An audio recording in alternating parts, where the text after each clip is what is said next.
As an upcoming fashion designer in Africa, one thing I have realized is that we always try to sneak our way into professionalism and we always end up not being a professionals. Hello guys, I welcome you to Matured Fashion Academy's online suit class. My name is Mr. Matured, one of your favorite fashion online teachers. So in today's video, I'm going to show you how to cut your chest word. This video that I'm about to show you is a video from our online safari suits training.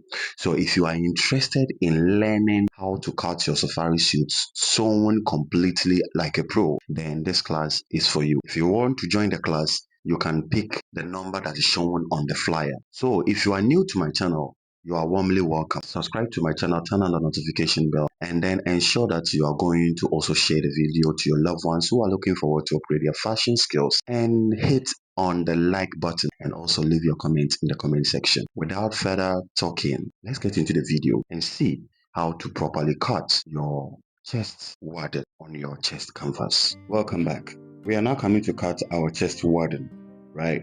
So I have this soft chest wadding here. Now you can see that it's on fold. You can cut on one side and then you duplicate it to the other side as well. Let me now bring my canvas that we just finished cutting, right? And then what I'm going to do now, there are some markings I need to show you here because I've already done the video. I need to do it again. Now from the neck part, you see that I measured inward 1 inch. Let me turn my tape first. 1 inch is what I mark all through the neckline, and I came to the center front line and also mark 1 inch all the way down. All right, so remember the 1 inch I'm marking here is just the button allowance that I marked. All right, so don't let it go down all through. So from this 1 inch mark, I'll go in by 0.6. That is going to be for the wadding. Okay, the 0.6 mark we are marking is not going to be the same as the chest canvas, right?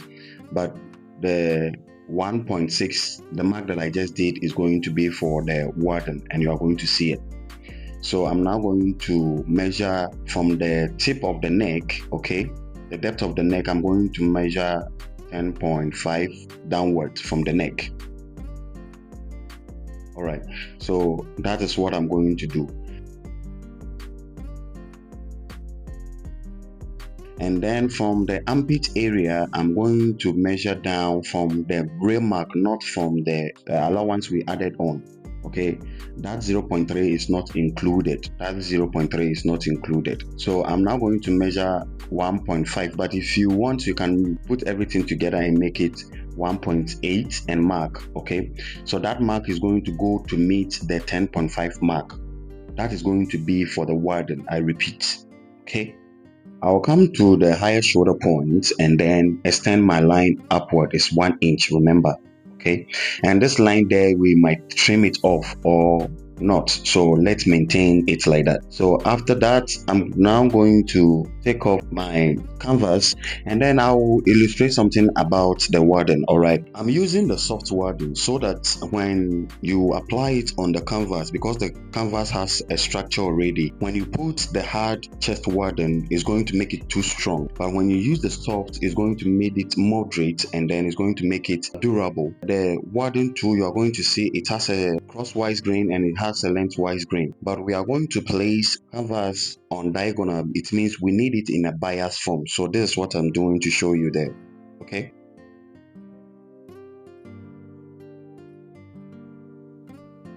so when we open it, don't worry, we are going to stretch the wadding so that it's going to create the wedge that we are looking for on the canvas, right? So this is my wadding. I'm now going to place my markings, so pay attention here. All right, the 1.5 we mark down, you are going to place it like this and take it up like ½ inch away. Now you are going to pull till the 10.5 inch mark that we did, okay, will meet at the very end of the wadding. Okay, you can see what I have done there, right? So make sure everything stays diagonal, following the marks on the canvas you are seeing. All right, so now it's diagonal. So what I'm going to do is to mark the shape out. When we get to the lower shoulder point, we are going to widen our hand a little bit, about 1 inch. So let me measure for you to see, and then I will mark it this way, connect it to the armhole, and then other shapes are going to be like that. We will come on the alteration of the marking. The 1.6 mark, we are going to mark it there, and then follow the mark from the inside and trace it to the wadding this way, as you can see me tracing the point onto the wadding. Okay, so that is where we are going to cut. And also you are going to mark the 1.5 mark. This mark, the 10.5 mark, is going to go through to meet the 1.5, so I'm going to mark it at the dart center. All right, that is what I'm going to do. Now that I'm done, I'm going to take off my canvas and then mark my front line this way. Connect the down part of the wadding mark, and then remember, on the canvas we marked 1 inch away from the neckline. So that mark, we are going to replicate it on the chest wadding like this. If you are doing it, do it professionally so that your work will come out professionally, right? So what I'm going to do is to cut. I was saying that if you are doing something, do it professionally. We all want to be professional. We want our suit to last. If you do not follow this formula to create your structure, your suit is going to fall after 3 wash.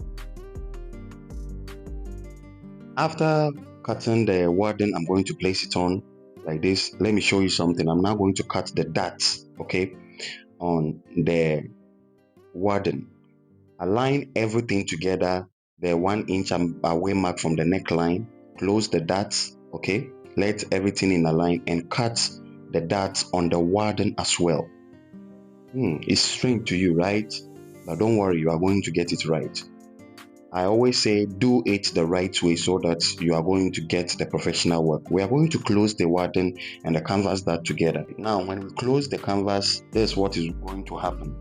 Okay, now let me bring a fabric we are going to use in closing the darts. So I'll bring the canvas once again back and measure whatever the length is. Okay, whatever the length is.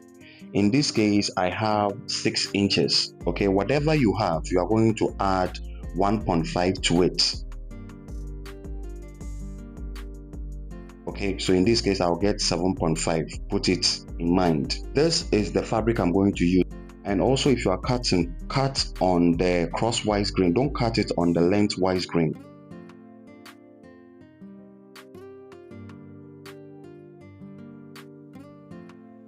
I'm going to measure 1.5 into 2 places. Make sure you cut it on the crosswise grain, not on the lengthwise grain. I will mark 3 inches and then divide it into 2. Go further and mark the same, and then connect my lines like this. The length is going to be 7.5, so I'll mark my 7.5, cut my 7.5 and cut the 3 inches mark. After that, I will now go ahead and divide it into 2. This is what we are going to use in closing or covering our dart so that it's not going to pop up. Folding it into 2 for you to see that when you cut it on the crosswise grain. Alright, so these are my 2 pieces. Right now, that's what I'm going to use in closing that dart. Okay, I'm going to place it beneath it, and then I'm going to close my dart on it. And when you close that dart, it's going to create a wedge. Now let me show you something. The reason why you should not fold on the lengthwise grain is that when you fold, it will break. Okay, and it's going to be permanent. But when you cut it on crosswise grain, you fold and it's going to find way to release itself. Okay, it's going to find way to release itself. So that is what I'm going to use in closing my dart.